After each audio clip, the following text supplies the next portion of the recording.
Bem-vindos! Hoje a gente vai mergulhar assim, em algumas regras da Receita Federal.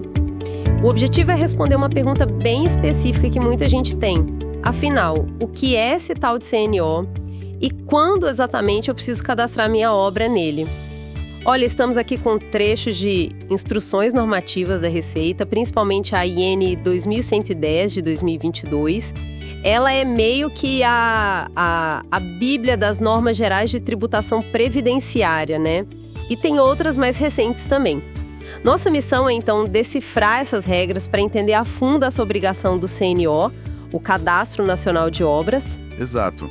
A ideia é analisar o que esses documentos dizem sobre o CNO e, mais importante ainda, quem é o responsável pelas contribuições do INSS na construção civil. Isso com base, claro, no que está escrito nessas normas. Perfeito. É um tema crucial, né? Para quem constrói, reforma ou até contrata esses serviços. Com certeza. Fundamental. Então vamos lá. Começando pelo básico. O que essas fontes que a gente analisou nos contam sobre o que é o CNO? A essência dele. Bom, a Instrução Normativa 2110, essa de 2022, ela já menciona o CNO logo no começo, sabe? No artigo 17. Coloca ele como um dos cadastros obrigatórios perante a Receita. Ele está ali listado junto com outros que o pessoal conhece mais, tipo CNPJ para empresa, KF para quem é pessoa física com atividade econômica, essas coisas. Ah, entendi. Ele está no mesmo grupo de importância, digamos assim. Exatamente. E a própria IN 2110 indica que os detalhes mesmo, o funcionamento minucioso do CNO, estão em outra norma, a IN 2061 de 2021. Essa 2061 não estava aqui no nosso material para hoje, mas o contexto geral da 2110, que é a nossa base, já deixa bem claro para que ele serve, sabe? Faz sentido. E, conectando os pontos então, qual seria essa função principal do CNO? Na prática, para que ele existe? Receita Federal. Ele veio para substituir um cadastro antigo, o SEI, o cadastro específico do INSS, mas só para essa finalidade de obras. E por que ele existe?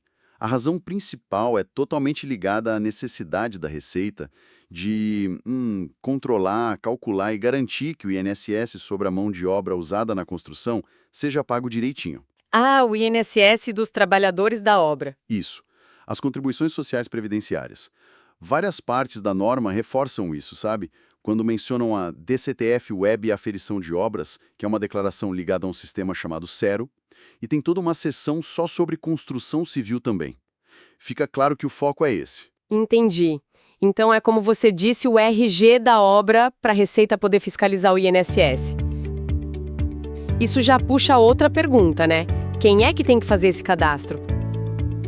Qualquer reforminha em casa já me obriga a ter um CNO? Essa é a pergunta de ouro. A lei, a IN 2110, coloca a responsabilidade no colo do dono da obra.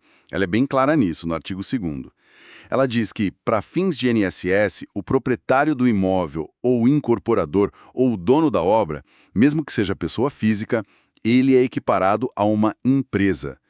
Isso em relação aos trabalhadores que prestam serviço para ele naquela obra específica. Opa, peraí, isso é algo que deve pegar muita gente de surpresa, imagino eu. Quer dizer que eu, pessoa física, se decidir construir ou fazer uma reforma maior na minha casa, eu sou considerado responsável por esse CNO e por garantir o INSS do pessoal que trabalhou lá? Exatamente isso. Seja você o dono do terreno construindo sua casa, seja a incorporadora levantando um prédio, ou simplesmente o dono da obra, pessoa física fazendo uma obra particular, a responsabilidade pelas obrigações do INSS dos trabalhadores é sua. Nossa. Isso vale tanto para quem você contrata direto, com carteira, quanto para serviços de terceiros, que a gente vai ver daqui a pouco. O CNO é o primeiro passo, obrigatório, para deixar essa obra regular com a Previdência. E tem um tamanho mínimo para a obra, aquela dúvida da reforminha. Olha, a definição de construção civil que a norma usa é bem ampla. Não fala em tamanho mínimo, mas em tipo de serviço. Inclui construir algo novo, claro, mas também demolição, reforma, um acréscimo numa casa, por exemplo. Até benfeitorias que ficam lá, agregadas ao solo, podem entrar. Então não é só obra gigante, não. Uma gama bem grande de serviços pode sim exigir o CNO. A questão é mais a natureza do serviço do que o tamanho. Entendi. Então, o critério não é bem o tamanho, mas o tipo de intervenção. Ficou claro quem é o responsável, mas por que essa formalidade toda? Essa burocracia do cadastro? Qual a ligação direta do CNO com o pagamento do INSS? Por que a Receita quer tanto saber de cada obra? O CNO é fundamental, assim, porque é com ele que a Receita identifica cada obra de forma única. É o jeito dela de acompanhar a situação fiscal daquela construção. E o grande objetivo por trás disso tudo é garantir que o INSS sobre a mão de obra seja calculado e pago corretamente, né? Essas contribuições são que financiam a aposentadoria, auxílio-doença, salário-maternidade, não só na construção, mas para todo mundo. A norma detalha isso, as contribuições da empresa e dos segurados. Certo, é a fonte de recursos da Previdência. Exato. E todo o processo para regularizar a obra começa com o CNO. Lá na frente, isso vai gerar a tal DCTF Web Aferição de Obras. Essa declaração sai de um sistema online, o CERO. É esse CERO que vai calcular quanto de INSS é devido para aquela obra específica, usando as informações do CNO e cruzando com outros dados que a Receita tem. E aí vem um ponto que eu imagino que denona a cabeça de muita gente. E aquelas obras menores, ou mais informais, sem uma contabilidade redondinha, sem folha de pagamento completa, como a Receita cobra o INSS se ela não sabe exatamente quanto foi pago de salário? Ótima pergunta, porque essa é a realidade de muitas obras, né? Para esses casos, a lei tem uma carta na manga, a aferição indireta. A própria IN 2110 diz que, se não tiver como comprovar quanto foi gasto com mão de obra, ou se a contabilidade não for confiável para a fiscalização, a Receita pode estimar esse custo. Estimar? Como assim? Isso. A aferição indireta não depende da folha de pagamento que não existe ou está incompleta. Ela se baseia nas características físicas da obra. Eles olham a área construída, o tipo da obra, se é residencial, comercial, galpão, tem os padrões definidos e usam custos por metro quadrado que a própria Receita estipula. Aí calculam um valor presumido de mão de obra. Ah, tipo uma tabela. Pelo tamanho e tipo de obra, eles têm uma ideia de quanto deveria ter sido gasto com o pessoal. Exatamente. A norma até dá exemplos, tipo percentuais mínimos de mão de obra para serviços como terraplanagem, drenagem, que são calculados sobre o valor das notas fiscais desses serviços específicos. Mas o ponto-chave é, com ou sem contabilidade perfeita, o CNO é essencial para começar esse processo de aferição, seja ela direta, baseada nos números reais, ou essa indireta, estimada. Entendi.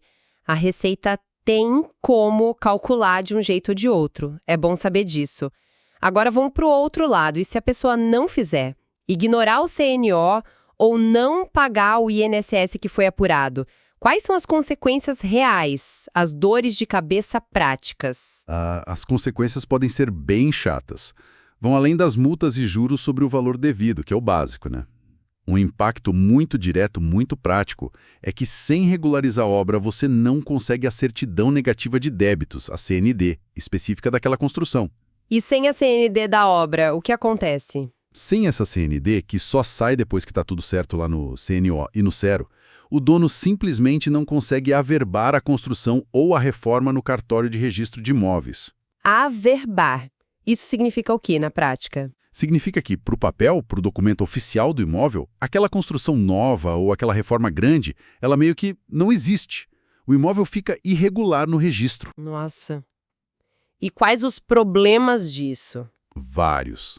Pode travar uma venda futura, dificultar conseguir um financiamento que use o imóvel como garantia, dar problema em inventário. A regularização fiscal da obra que a CND comprova é condição para atualizar o registro do imóvel. E olha, uma IN recente que a gente viu, a 2275 de 2025, fala de um tal Sinter, um sistema que vai integrar informações de imóveis. Isso indica que no futuro vai ser ainda mais fácil cruzar dados de pegar essas pendências. O cerco se fechando, então. Pode-se dizer que sim. E tem mais um ponto, que talvez seja o mais perigoso e que pouca gente conhece. A responsabilidade solidária. A IN 2011-10 detalha isso bem. Mesmo que você, dono da obra, contrate uma construtora, tudo certinho no papel, com um contrato de empreitada total, aquele que a construtora faz tudo, você continua sendo responsável junto com ela pelo INSS.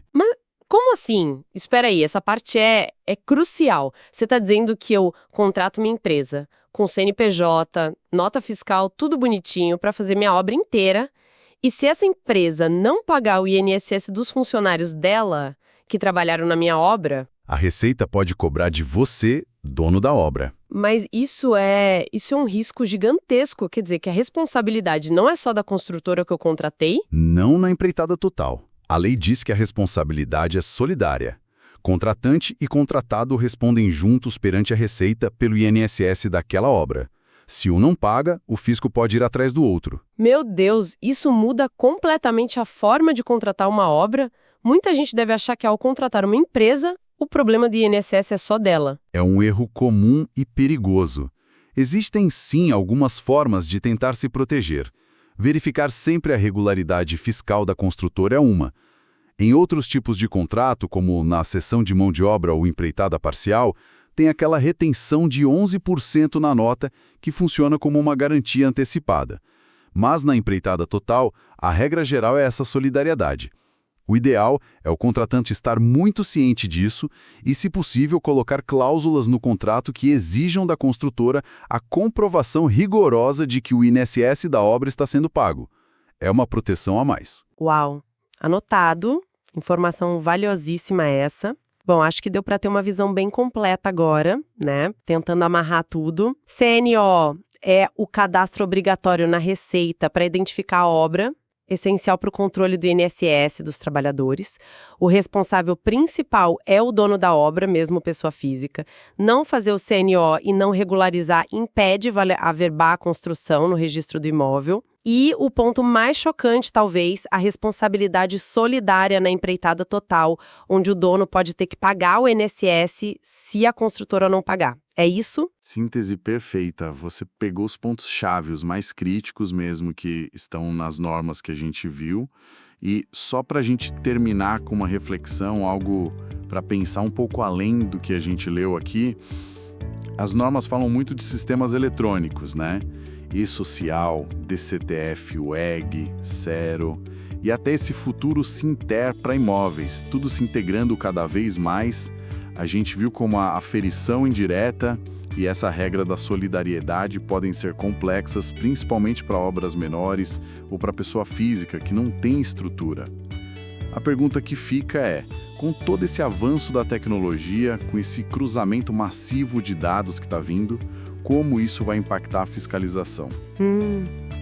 Interessante. Será que vai ficar mais fácil para a Receita detectar automaticamente uma obra irregular? Ou cobrar essa responsabilidade solidária?